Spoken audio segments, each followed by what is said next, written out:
श्रीमद्भागवत तृतीय स्कंद 24वां अध्याय। श्री कपिल देव जी का जन्म। श्री मैत्रेय जी कहते हैं, उत्तम गुणों से सुशोभित मनु कुमारी देवहूति ने जब ऐसी वैराग्य युक्त बातें कहीं, तब कृपालु कर्दम मुनि को भगवान विष्णु के कथन का स्मरण हो आया और उन्होंने उससे कहा।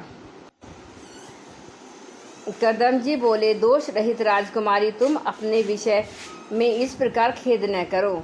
तुम्हारे गर्भ में अविनाशी भगवान विष्णु शीघ्र ही पधारेंगे। प्रिय, तुमने अनेक प्रकार के व्रतों का पालन किया है, अतः तुम्हारा कल्याण होगा। अब तुम संयम, नियम, तप और दान आदि करती हुई श्रद्धा पूर्वक भगवान का भजन करो। इस प्रकार आराधना करने पर श्री हरि तुम्हारे गर्भ से अवतीर्ण होकर मेरा यश बढ़ाएंगे और ब्रह्म ज्ञान का उपदेश करके तुम्हारे हृदय की अहंकारमयी ग्रंथि का छेदन करेंगे। श्री मैत्रेय जी कहते हैं, विदुर जी, प्रजापति कर्दम के आदेश में गौरव बुद्धि होने से देवहूति ने उस पर पूर्ण विश्वास किया और वह निर्विकार जगत गुरु भगवान श्री पुरुषोत्तम की आराधना करने लगी। इस प्रकार बहुत समय बीत जाने पर भगवान मधुसूदन कर्दम जी के आश्रय ले उसके गर्भ से इस प्रकार प्रकट हुए, जैसे काष्ठ में से अग्नि। उस समय आकाश में मेघ जल बरसाते हुए गरज गरज कर बाजे बजाने लगे, गंधर्व गण गान करने लगे और अप्सराएं आनंदित होकर नाचने लगीं। आकाश से देवताओं के बरसाए हुए दिव्य पुरुषों की वर्षा होने लगी। सब दिशाओं में आनंद छा गया। जलाशयों का जल निर्मल हो गया और तभी जीवों के मन प्रसन्न हो गए। इसी समय सरस्वती नदी से घिरे हुए कर्दम जी के उस आश्रम में मरीचि आदि मुनियों के सहित श्री ब्रह्मा जी आए। शत्रु दमन विदुर जी स्वतः सिद्ध होने ज्ञान से संपन्न अजन्मा ब्रह्मा जी को यह मालूम हो गया था कि साक्षात परब्रह्म भगवान विष्णु सांख्य शास्त्र का उपदेश करने के लिए अपने विशुद्ध सत्यमेव अंश से अवतीर्ण हुए हैं।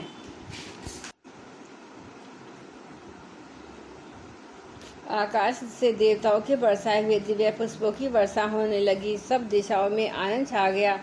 जलाशयों का जल निर्मल हो गया और सभी जीवों के मन प्रसन्न हो गए। इसी समय सरस्वती नदी से घिरे हुए कर्दम जी के उस आश्रम में मरीचि आदि मुनियों के सहित श्री ब्रह्मा जी आए। शत्रु दमन विदुर जी स्वतः सिद्ध ज्ञान से संपन्न अजन्मा ब्रह्मा जी को यह मालूम हो गया था कि साक्षात परब्रह्म भगवान विष्णु सांख्य शास्त्र का उपदेश करने के लिए अपने विशुद्ध सत्व में अंश से अवतीर्ण हुए हैं। अतः भगवान जिस कार्य को करना चाहते हैं उसका उन्होंने विशुद्ध चित्त से अनुमोदन एवं आदर किया और अपनी संपूर्ण इंद्रियों से प्रसन्नता प्रकट करते हुए कर्दम जी से इस प्रकार कहा। श्री ब्रह्मा जी ने कहा, प्रिय कर्दम, तुम दूसरों को मान देने वाले हो। तुमने मेरा सम्मान करते हुए जो मेरी आज्ञा का पालन किया है, इससे तुम्हारे द्वारा निष्कपट भाव से मेरी पूजा संपन्न हुई। पुत्रों को अपने पिता की सबसे बड़ी सेवा यही करनी चाहिए कि जो आज्ञा ऐसा कहकर आदरपूर्वक उनके आदेश को स्वीकार करे। बेटा, तुम सभ्य हो। तुम्हारी ये सुंदरी कन्याएं अपने वंशों द्वारा इस सृष्टि को अनेक प्रकार से बढ़ाएंगी। अब तुम इन मरीचि आदि मुनिवरों को इनके स्वभाव और रुचि के अनुसार अपनी कन्याएं समर्पण करो। संसार में अपना सुयश फैलाओ। मुने, मैं जानता हूँ जो संपूर्ण प्राणियों के निधि हैं, उनके अभिष्ट मनोरथ पूर्ण करने वाले हैं। वे आदि पुरुष श्री नारायण ही अपनी योग्य माया से कपिल के रूप में अवतीर्ण हुए हैं। फिर देवहूति से बोले, राजकुमारी, सुनहरे बाल, कमल जैसे विशाल नेत्र, कमलांकित चरण कमलों वाले शिशु के रूप में कैट भासुर को मारने वाले साक्षात श्री हरि ने ही ज्ञान विज्ञान द्वारा कर्मों की वासनाओं को मूलोच्छेदन करने के लिए तेरे गर्भ में प्रवेश किया है। ये अभी अविद्याजनित मोह की ग्रंथियों को काटकर पृथ्वी में स्वच्छंद विचरेंगे। सिद्धगणों, स्वामी और सांख्याचार्यों के भी मान्य होंगे, लेकिन लोक में तेरी कीर्ति का विस्तार करेंगे। कपिल नाम से विख्यात होंगे। श्री मैत्रेय जी कहते हैं, विदुर जी, जगत की सृष्टि करने वाले ब्रह्मा जी उन दोनों को इस प्रकार आश्वासन देकर नारद और सनकादि को साथ ले हंस पर चढ़कर ब्रह्मलोक को चले गए। ब्रह्मा जी के चले जाने पर कर्दम ने उनके आज्ञानुसार मरीचि और प्रजापतियों के साथ अपनी कन्याओं का विधि पूर्वक विवाह कर दिया। उन्होंने अपनी कला नाम की कन्या मरीचि को, अनुसुईया अत्रि को, श्रद्धा अंग्री को अभिभुरु पुलत्स्य समर्पण की। उल्ह को उनके अनुरूप गति नाम की कन्या दी। क्रतु के साथ परम साध्वी क्रिया का विवाह किया। भृगु जी को ख्याति और वशिष्ठ जी को अरुंधति समर्पण की। अर्थवा ऋषि को शांति नाम की कन्या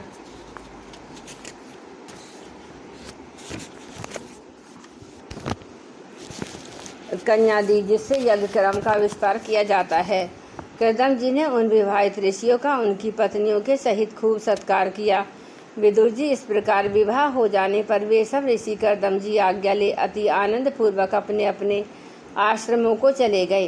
कर्दम जी ने देखा कि उनके यहाँ साक्षात देवी धी देव श्री हरि ने ही अवतार लिया है, तो वे एकांत में उनके पास गए और उन्हें प्रणाम करके इस प्रकार कहने लगे, अहो आपने पाप कर्मों के कारण इस दुख में संसार में नाना प्रकार से पीड़ित होते हुए भी पुरुषों पर देवगण तो बहुत काल बीतने पर प्रसन्न होते हैं, किंतु जिनके स्वरूप को योगीजन उनके जन्मों के साधन से सिद्ध हुई सुदृढ़ समाधि के द्वारा एकांत में देखने का प्रयत्न करते हैं, अपने भक्तों की रक्षा करने वाले वे ही श्री हरि हम विषुलोलुपों के द्वारा होने वाली अपनी अवज्ञा का कुछ भी विचार न कर आज हमारे घर अवतीर्ण हुए हैं।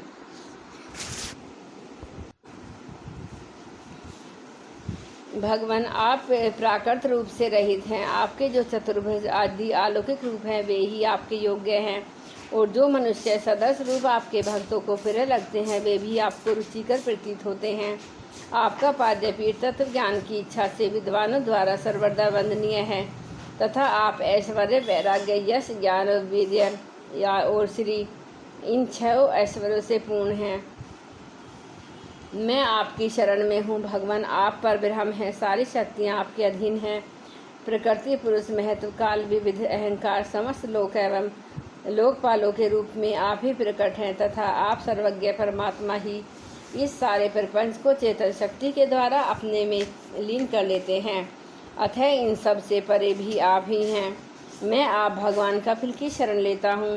प्रभु, आपकी कृपा से मैं तीनों ऋणों से मुक्त हो गया हूँ और मेरे सभी मनोरथ पूर्ण हो चुके हैं। अब मैं संन्यास मार्ग को ग्रहण कर आपका चिंतन करते हुए शोक रहित होकर विचरूंगा। आप समस्त प्रजाओं के स्वामी हैं, अतः इसके लिए मैं आपकी आज्ञा चाहता हूँ।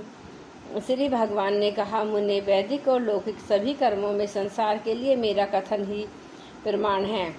इसलिए मैंने जो तुमसे कहा था मैं तुम्हारे यहाँ जन्म लूँगा, उसे सत्य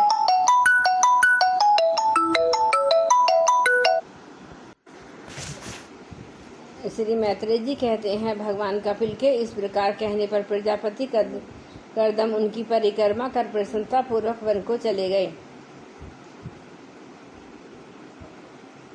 वहाँ अहिंसा में संन्यास धर्म का पालन करते हुए वे एकमात्र भगवान की शरण हो गए तथा अग्नि और आश्रम का त्याग करके वे निसंग भाव से पृथ्वी पर विचरने लगे।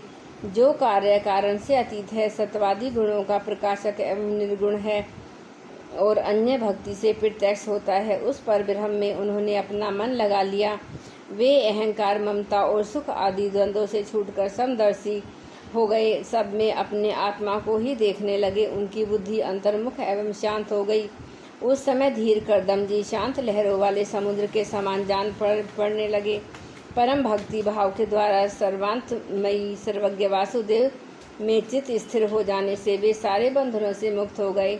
संपूर्ण भूतों में अपनी आत्मा श्री भगवान और संपूर्ण भूतों का आत्म स्वरूप श्री हरि में स्थित देखने लगे। इस प्रकार इच्छा और द्वेष से रही सर्वत्र संबुद्धि भगवान भक्ति से संपन्न होकर श्री कर्दम जी ने भगवान का परम पद प्राप्त कर लिया। जय गुरुदेव, जय गायत्री।